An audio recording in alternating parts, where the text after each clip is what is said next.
Yo, what's happening? It's your boy Rastik, man. I'm back with another video. It's going down. J Rastik Podcast. We are here, man. I want to thank you guys for tuning in for another episode of the J Rastik Podcast. I got a very, okay, I know y'all get the point. I got a very special guest here with me right now in the studio, you know what I'm saying? And me and this guy, we go way back. We go way. Okay, I know y'all get the point. But we go way back. This guy's been doing this thing all crazy and all of that type of thing, man. And I have a very big aspiration for this guy.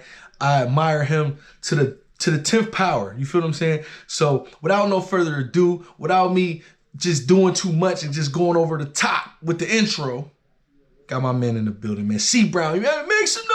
All right, this ain't drink champs. It ain't drink champs. It's all good. But yeah, we in the building, man. Like, what's up, man? C Brown, man. Appreciate you for coming, brother. Hey, man, I appreciate the opportunity. What's up with you, man? You know, same old, man. Just doing what I do. It's an honor to have you here. You've been on every platform that I've ever had. So it's only right to have you come down, get on the J Rastik Podcast, man. You know what I'm saying? So we're here. Yeah, we are, man. It's an honor to be here. Pleasure, all of that good stuff. And we back at it, man. We back at it. We back at it. So, obviously, for those viewers of mine that may not know who you are or whatever, let them know like what it is that you do, because I have some of like everybody up here. I have artists, business owners, and things like that. Just let them know, the people that may not know who you is, let them know what it is that you do, and we'll go from there. All right. C Brown, rapper / music producer / journalist. Been at it for many years, you already know. Yeah. But with rap being my main thing, though. You know what I'm saying? So, absolutely. Rap artist, and I just expanded into all these other different things, different avenues and whatnot. I don't know, man. I try to keep it humble. Yeah. You gotta let everybody else do the bragging for you, man. So while you're at it and taking me through your accolades, let me jump on in there. That's your job. Let me jump on in there. Yes, man, definitely. Like, you've done everything under the sun. You put me in the mind frame of where I was a few years ago too, right? Where I was like, I feel like I just done everything. I can't do anymore. Rap, sing, film, movie, you know what I mean? Yeah. So you're doing what you do, right? Have you took a little time off from music? Why? I came to a realization about a lot of things, man. I think you can understand when you've done so much, you get to a point where it's like, all right, I know that there's more than I need to do. Yeah. Right? Not only that, we've been so focused on Erie for the longest. You know what I'm saying? Everybody want to be number one here. Everybody wants that attention here. And I got to a point where it was like, yo, I need to get my product, my music, whatever it is that I'm doing, out there to more people. I need more fans. I need more eyes looking at me instead of just playing and producing in my own backyard for all these years. You know, which is fun. And I love the city to death. I made one for all day. But I got to a point where I was like, yo, I need to get my music out there, and I need to figure out how I can do that, right? Right. So I took some time off, not too long, you know what I'm saying? I think it was like maybe a year. And it wasn't because of COVID. Like, I thought about this before the pandemic. Right. You know? So I was like, you know what, after this show, I had a show at the Rook that February, and was like, I'm just gonna chill for a minute. I need a bigger trajectory. I need a business plan. Yeah. Let me get my mind right. Let me push the reset button for a second. Yeah. It was never on some like I'm about to quit. It was just like, yo, I need to move forward, but I need to do it in a major way. Right. Because the goal for me is like, I just want to do this for a living. Absolutely. So how can I figure that out? What can I do? Who can I talk to? Who can I connect with? So that's why I had chill. You know what I'm saying? I never lost my thunder, never lost my passion, but I just got tired of doing the same thing over and over, and I'm not seeing the results that I want to see. Yeah. I'm not getting the reception that I want, because there's a whole world out there that needs to hear what we do. Absolutely. So I'm just trying to figure that out. I agree. Like, and sometimes, man, it takes that. Like, especially me being an artist, I know. Like, it takes just kind of taking a step back, kind of view the whole picture, view the bigger picture. Because sometimes when you get in a realm of making music and even just being an artist, you kind of dive in deep into that, and then you kind of miss the other thing, like maybe some business stuff here or some promotional stuff here or whatever, because you be so locked in and being an artist. You know what I'm saying? So sometimes, even when you have a team, sometimes we might need to take that break to develop our team. Yeah. Or if we do have a team, we just have to take a pause to get back center. You know what I mean? Mm-hmm. So I can appreciate that. I just look at basically what you're saying as you took a time off, not really a time off because you still were active. Yeah. But you took a pause just to recenter everything and realign things the way it needed to be. So I can definitely appreciate that. Yeah, I had to get things in perspective. You know what I'm saying? Like I said, I didn't want to be monotonous and just, I'm playing here and there all around town, and, you know, ain't nobody really gravitating towards me because, you know, like, people are used to me at this point, mm-hmm. for those that do know me. Yeah. You know what I'm saying? So it's like, all right, I can keep playing for these people, I can keep producing music for these people, but then what? Yeah. There got to be more, right?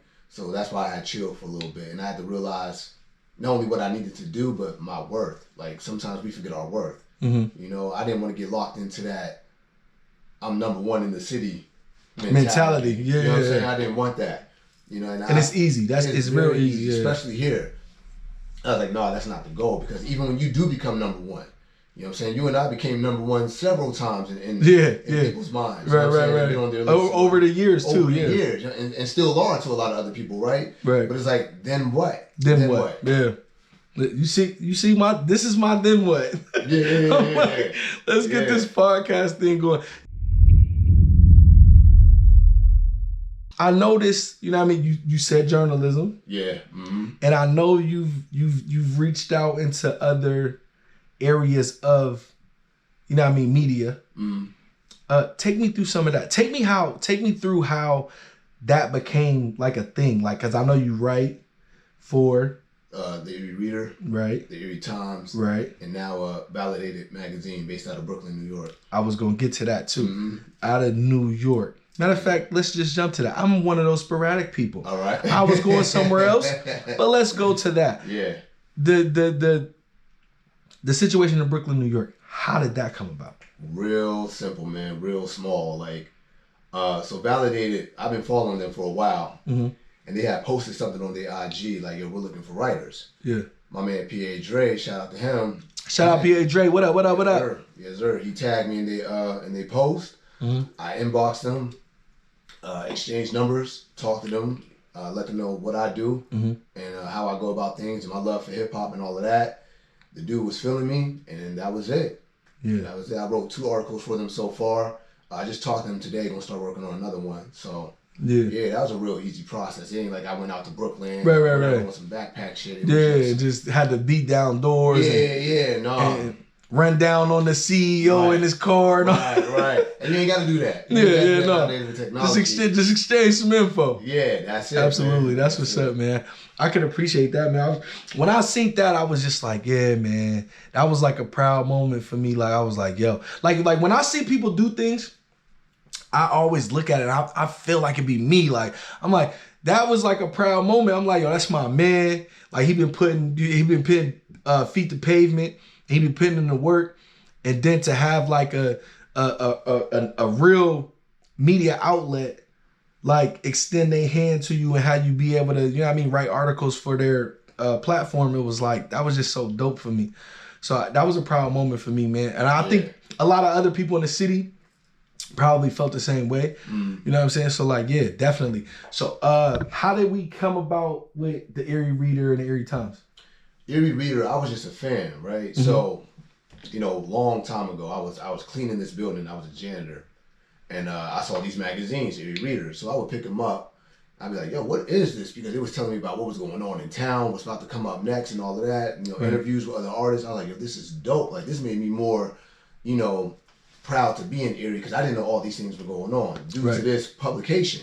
Yeah. So, you know, they would set up tents at like the Jazz Fest and 8th grade Tuesdays and all of that. So I would go over them and just talk and just politic and let them know, yo, I'm a fan of what y'all do, blase, blase. Then they started writing about me here and there. Yeah.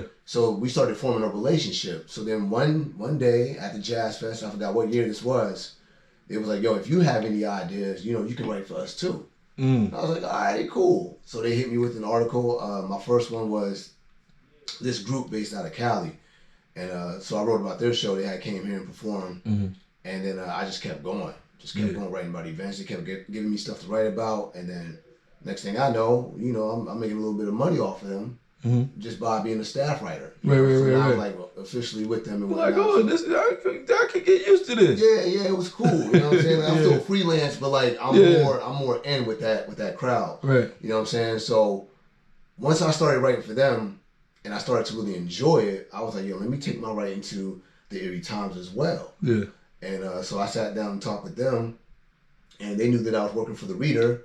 But they was cool with me writing for them as well. So I was like, bam, I got so it wasn't like a conflict of interest and all that. They was like, oh, that's what's up. I mean, for the Reader it was, which I understood. Yeah. But then we worked that out and we talked and then got that all squared away. So I'm still writing for them and the Times, and like I'm all about representing Erie. Yeah. You know what I'm saying? So it was never like, oh, well, the Reader ain't doing their job. They don't care about me. Let me go over to the Times. It was more of a me thing. Like, how far can I expand my writing? Yeah. It was a personal goal. Like, let's see how far I can take what I do. Absolutely. So that's all that was, man. And y'all, I hope y'all listen. I hope y'all sucking up a lot of this free game he giving y'all, man. Like, listen. This ain't $1 million worth of game and all that, but it's some game spilling out, man. You just gotta put your cup under it and come and catch some of this.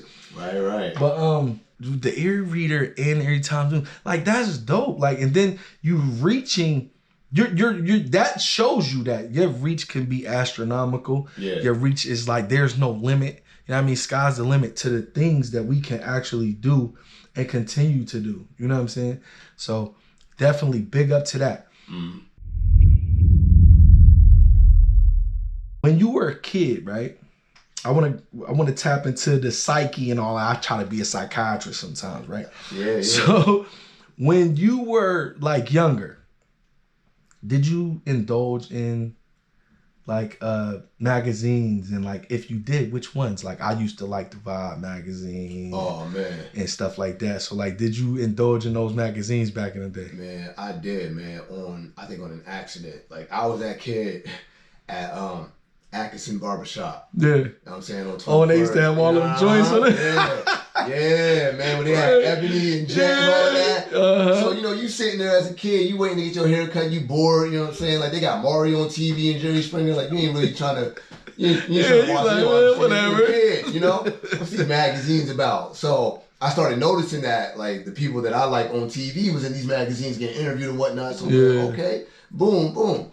And then as I got a little older, it became like Double XL, The Source, you know what I'm saying, Vibe, all of that. Yeah. And my man Jay Mook, shout out to him, still my best friend. Shout out to Jay Mook, man. Shout out to Jay Mook, man. I see you, boy. Yeah, to this day, he was getting me hooked on them because he would always buy them. Yeah. You know what I'm saying? So that's how I guess my love for magazines started was that right there. With that, that's what's up. Yeah. And because a lot of people don't know, like a lot of our aspirations in our modern day world, we end up stumbling across. Right. And then we don't understand that we tapped into these psyches as kids. Like, you know what I'm saying?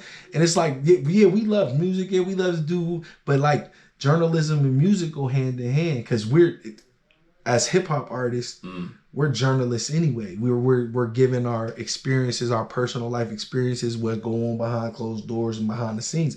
Anyway, so you know what I'm saying? And a lot of people don't make that coalition between the two. But yeah. I would never thought about that till you asked that. You feel me? It took me way back to you know what I'm saying? Atkins Barbers, it started then. You feel what I'm saying? Yeah. And then my favorite magazines when I was a kid, Jet magazine. Yep. Cause I wanted to be I wanted to always look for Jet Beauty of the Week. I was a young perv, bro. Right. And I'm like, Jet Beauty of the Week. I used to be like, oh, they, you know what I mean? And then my grandmother used to have them all the time and stuff like that. And I used to sit on her bed and I used to always look at the little Jet magazine and the Ebony magazine and all that. But not Ebony magazine, was it? Yeah, it was Ebony. Okay. Yeah. So, yeah, definitely. And perfect segue. Speaking of grandmothers and everything, right? Right. I want to pivot into your grandmother because she was definitely a pillar in music. Period. I don't even want to say in music Erie history, just in music. Period. Yeah.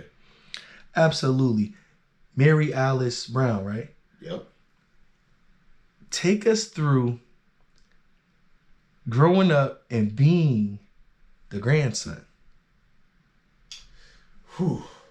You know what's so funny, man? It didn't hit me that she was so big until later on in life. Right. You know, as far as like my childhood and the role she played in that, she was always just like, you know, just gave me guidance on music. Yeah. And that's what a lot of it was. Like probably like 95% of our relationship was just music. That's because crazy. That's what she did. That was her job. That was her livelihood, her passion. It still is to this day. A lot of that. And she just always reminded me that I had something. Like, you got a gift. You know what I'm saying? Like, you have something special. But me, I'm just a kid who's just playing piano. Like, whatever. It ain't resonating. Right. You know, I'm a child. So, but the fact that she was always that woman that was always like hunched over me, seeing what I'm doing artistically. Yeah. You know, it just carried on to this day. Like, I still go to her to feel centered and to know that that I need to be doing this. Right. You know what I'm saying? There were days where I wanted to quit. I would go to her and be like, yo, Granny, I'm kind of losing my passion. What do I do? Yeah. You know, so she's still good for that, man. You know, she wasn't the conventional grandmother, you know, baking cookies in the kitchen and all that. You know, I had another grandma for that and a mom for that. But she was just the one that just always guided me through the arts. You know, that's what I saw.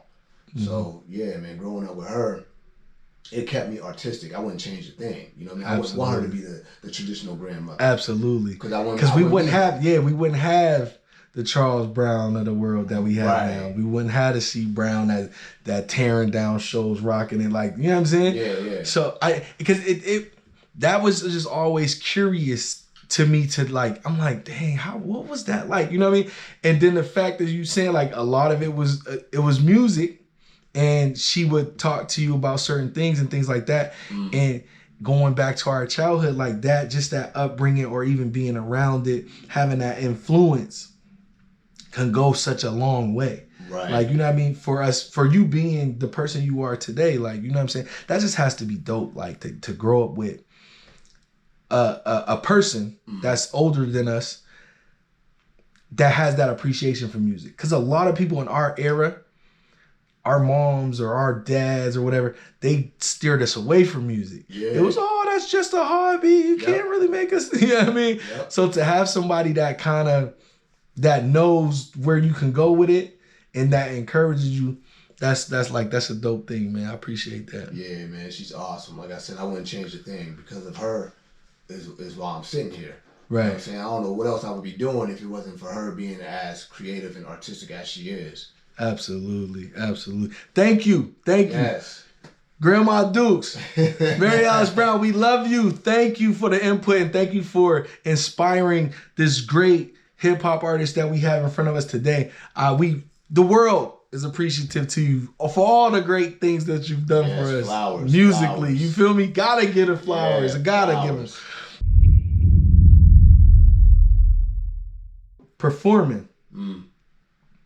Do you have a favorite moment? Like overall, entire life, like favorite musical on stage moment? I mean, I could choose from recent years. I can choose from back in the day.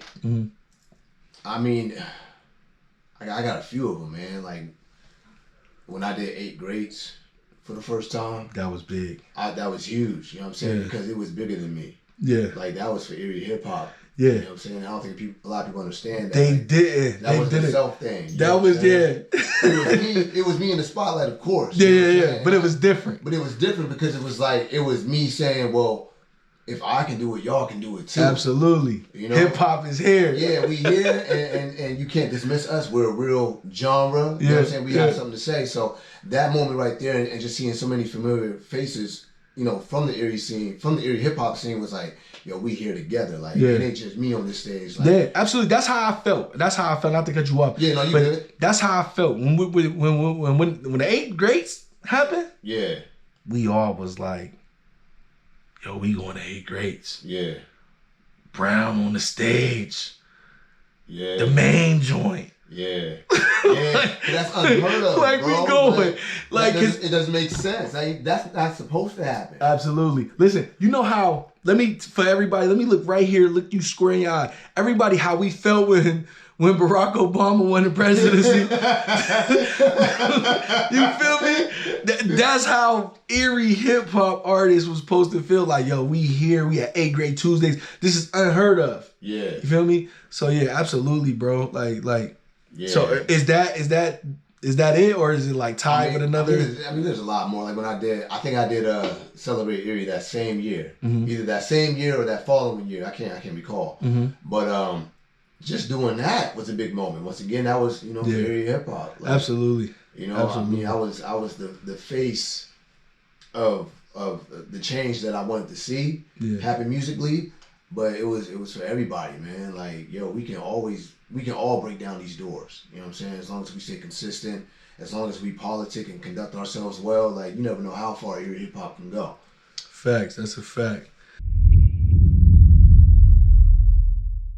You do voiceovers. Yeah.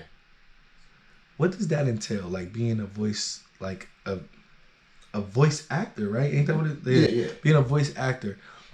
What is that like, and how did you kind of get into that? So what happened was, me and Three Gloves had a shout out to House.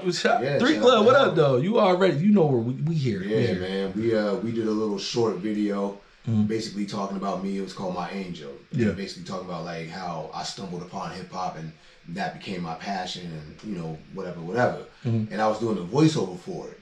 I just wrote this little thing just talking about me, and so then I got hit up to do this.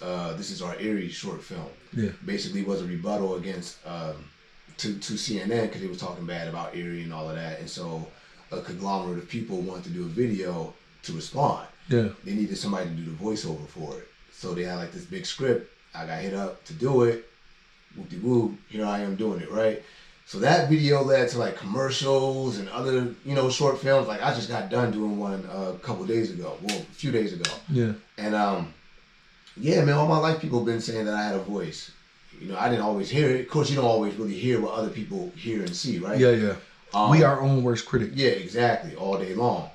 So that's pretty much how that got started. Just a video that me and Howie did. And people heard my voice and were moved by it. And then I just started getting hit up for it. And nobody really asked me, like, do you do this all the time? Or, is this your profession? It was just like, hey, can you do this for us? And blase. So, that's a lot of fun because you're still performing. Right. Just in a different fashion. Yeah. I can imagine it being interesting. You know what I mean? Because, coming from the traditional platform of performing or recording, and then to do like voiceover, like voice acting, I could see that being like a fun thing. I've done it, but I haven't done it for like someone else. So I've done it for like projects I was doing and stuff like that. But I think that would be cool to have someone hit me and be like, "Oh, did you want to?" One time I did, yeah. But it still wasn't the same. But it's fun. Yeah, it's a lot of fun. Because I had someone hit me up. They wanted a commercial, and they wanted, because I used to host and I had an energetic vocal pitch, I guess. They wanted me to do one of their commercials, like one of their like radio shots, and then they used it for like the TV commercial and stuff like that. I think some people out of Cleveland it was. But yeah, that's dope. Yeah. That's actually dope. Like to do that and then to have other people reach out and do. I commend you on that. Absolutely. Yeah, and you're tapping into another audience too, in a different way, which is right. why I love doing it. You know what I'm saying? Because there's people who, never really heard of me before. They hear my voice and be like, yo, who's that? Then they look me up or whatever. So it all works out. It all stems from the music. Absolutely. So, touching on the music, you got some stuff coming. I think you do. Because I think it's time. Yeah. I think it's time to go and get back to your passion, get back to what you love to do, and get back to like just that natural, as because music is therapeutic as well for us. And I was telling you before we came on that I was thinking about jumping back in as well. If a C Brown jump back in this water, I might have to come fishing with you. You feel what I'm saying? Because it's like I just want to it's therapeutic for me, and I sometimes I miss it, but then other times I really don't. Right. But I do miss like the process. I miss being in the studio on hours on end and coming up with concepts and then seeing these concepts or ideas come to life. So, I mean, I miss that part of it. Yeah. So, yeah, absolutely. I love the whole process, man. But as far as, dropping another project, I'm always down to do that. Mm-hmm. And that's always brewing in the back of my mind. Mm-hmm. And I always got topics just circulating all day long. But, like I said, I took a break to figure out how I can get my music to more people. Yeah. Because what's the point of crafting this project that you truly care about and you pour all your heart and soul into it and nobody really hears it? Mm-hmm. You don't feel like you wasted your time. You putting all this work in the studio and campaigning it for who to hear it. You know what I'm saying? Just, people in your backyard. So I'm like, all right, I would like to think that I caused some sort of a ripple effect in Erie. So, people know when I'm getting ready to drop and people talk a little bit. But you want to go further than that. I want to go further. Absolutely. It's nothing for me to go in the studio, put an EP or an album together, promote it on Facebook and IG, find a venue, set it up, perform, rock out. Everybody has a good time. But once again, you get to that then what moment. Mm-hmm. You get to that. Right, like what's next? Yeah, what's next? And how many people are really listening? And then you start questioning other people, like, well, how come they didn't come to the release party? And how come this person didn't know about it? And, it's just, it's a mental thing for me. I want when I drop, I want to drop. Like, it got to be a bombshell. Like, the town got to be on fire when C Brown dropped. That's what I want. Right. You know what I'm saying? Not just, a few blocks or people that I roll with. Like, no, I need the world to stop. Facts. I need the world to stop. Facts. And, I need people to be like, damn, this is it. He about to drop something crazy. You know what I'm saying? Have everybody like anticipating it. So that's what I want. I want that excitement. Facts. Ain't nothing wrong with that, man. Yeah, definitely. As an artist, you should always want that to be like that should be your goal for any type of release, especially as an art. You hip hop artists out there, man, and you young cats that's coming up, man. Please take these tidbits that we giving y'all, man, and apply them to y'all craft, apply them to y'all future endeavors that y'all trying to do. Like, cause we here for y'all, man. We here to like we trying to set down this foundation for y'all to come in and do y'all thing too. Like, you know what I'm saying? Take it from us, man. Like, we've been doing this joint for a minute. You hear me? Yeah. So it just is what it is. I saw on your Facebook about nobody should feel like their voice should be contained. Yeah. And so what's your opinion about the Dave Chappelle situation? I've been reading up on that. Where Netflix is removing his show. I think people need to realize the angle that Dave Chappelle speaks from. Absolutely. Yeah, you know what I'm saying? He ruffles feathers. He offends people. Mm-hmm. But you got to understand two things about him. One, he's always shedding light on the truth. Absolutely. And he's making it, he's been making it okay for us to laugh at ourselves. Absolutely. That's what he does. You know what I'm saying? And number two, through all of that, through all of the joking and whatnot, there's always that one message that he gets across. He always gives us a message. Every time. Like, and that's what it makes me like him. Mm-hmm. Is because it ain't just, I'm not just here for the joke. Right. I'm here to really give you something. Mm-hmm. And that's why, like, some people might say his comedy is, different or abstract or whatever. And it is. Right. Because he's giving you these teachable moments. Yep. You got to find the funny in these dark areas. Yeah. The things that people are scared to talk about. Right. His thing is the truth. Right. You got to respect that. You know what I mean? Like, absolutely. Richard Pryor was like that. Mm-hmm. There's a lot of truth to him. So, I mean, I commend Dave Chappelle. Like, if you're offended by what he does, I totally understand it. But you got to understand the flip side of that coin. Like, he's trying to bring us to a certain place to challenge our thinking and make us look at the world, I would say, in the way that we should look at it in. Absolutely. Absolutely. I guess I do feel, I see a lot of people complaining about people being too sensitive. Yeah. And I really do feel like it's a place of sensitivity where we're becoming offended by everything. Yeah. Where we should be able to have a thick skin to where it's like, okay, so what? You don't like me? And let certain individuals or even groups kind of defend themselves in a manner of, I don't need to mute you because you have an opinion.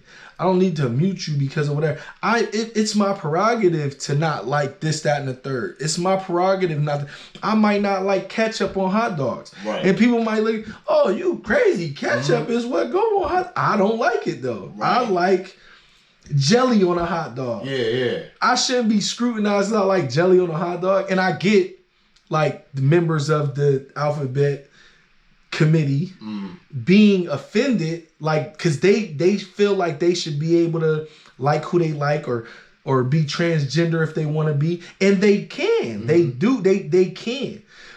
But it's a fine line when you kind of force people to go along with your ideology. If I don't agree with what you do, it's not necessarily I'm homophobic or transphobic or whatever. I just don't rock with that.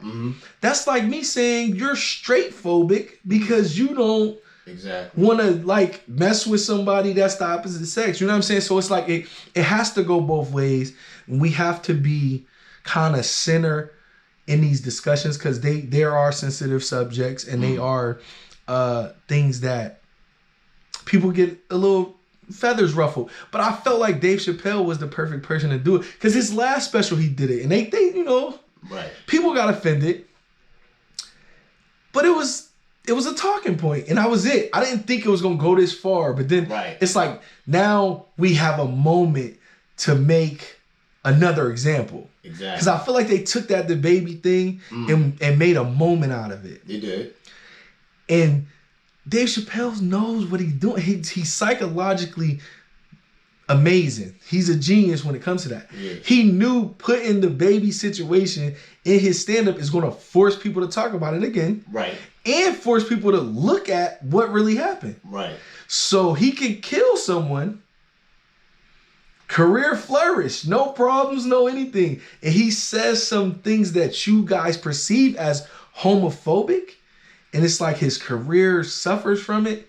Like it's like, come on, fam. Yeah. So hurting your feelings can cause more damage to my career than actually going out there and causing bodily harm to somebody. Exactly. And Dave Chappelle is perfect for pointing out the silliness in situations like that. Yeah, you know what I'm saying? He's there for.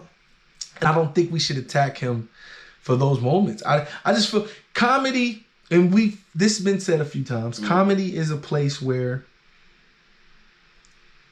we can have those hard discussions and we can make fun of you make fun of death and everything in comedy, like, you know what I mean? You make fun of, people make fun of themselves.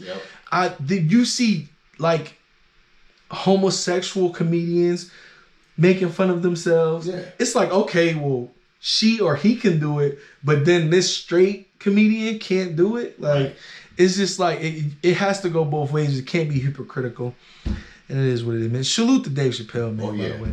Oh, yeah. But yeah, man.